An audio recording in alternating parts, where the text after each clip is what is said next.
கிறிஸ்துவுக்குள் பிரியமான சகோதர சகோதரிகளே, இன்றைக்கு நாம் யாத்திராகமம் 6ஆம் அதிகாரத்தை பார்க்கும் பொழுது தேவன் சொல்றாரு மோசேயை நோக்கி, நான் யெகோவா அப்படின்னு சொல்றாரு.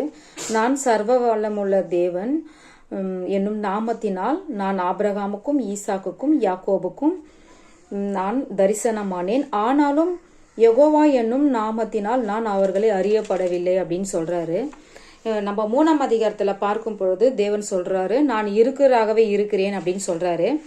இப்போ நம்ம இந்த யாத்திராகமம் 6ஆம் அதிகாரத்தில் 30வது வசனம் மோசே சொல்லுவாரு, கர்த்தருடைய சன்னிதானத்தில் நான் விருத்த சேதனம் இல்லாத உதடு உள்ளவன், பார்வோன் எனக்கு எப்படி செவி கொடுப்பான் அப்படின்னு சொல்லிட்டு அவர் தேவனோட சன்னிதானத்துல சொல்றாரு. ஏன் அந்த வார்த்தைகள் அவர் சொல்றாரு அப்படின்னும் போது நம்ம பார்க்கலாம்.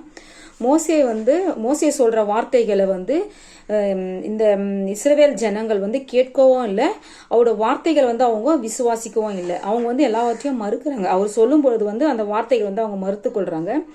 இதை நம்ம கவனித்த போது, அதை தான் கவனிக்கும் போது மோசே தன் வார்த்தையிலோ தன் பேச்சையிலோ அல்லது வல்லமை இல்லை, அதுல ஒரு அதிகாரம் இல்லை அப்படின்னு அவர் நினைக்கிறாரு. அது உணர்றாரு. நம்ம சொல்றோம் தேவனுடைய வார்த்தையை, ஆனாலும் இவங்க இதை உணர மாட்டேன்றாங்களே, ஏன் இதை ஏத்துக்கொள்ள மாட்டேன்றாங்க?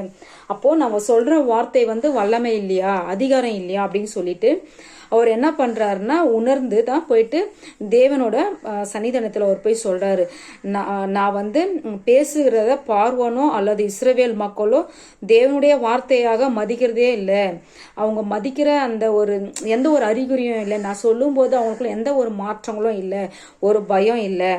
அப்போ அப்படி இருக்கும் பொழுது நான் எப்படி அவங்க கிட்ட போயிட்டு நான் சொல்லுவேன் அப்படின்னு சொல்லிட்டு இவர் புரிஞ்சுட்டு ஆண்டவர்கிட்ட இவர் சொல்றாரு.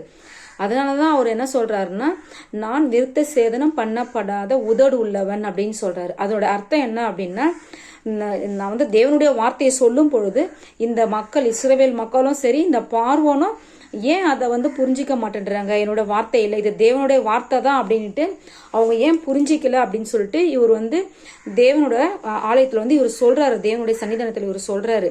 அதுக்கப்புறமா அவர் அந்த பார்வோனுக்கு தலைவனாகவும் தேவனாகவும் ஆக்குறது 7ஆம் அதிகாரத்துல நம்ம பார்க்கலாம். ஆமேன்.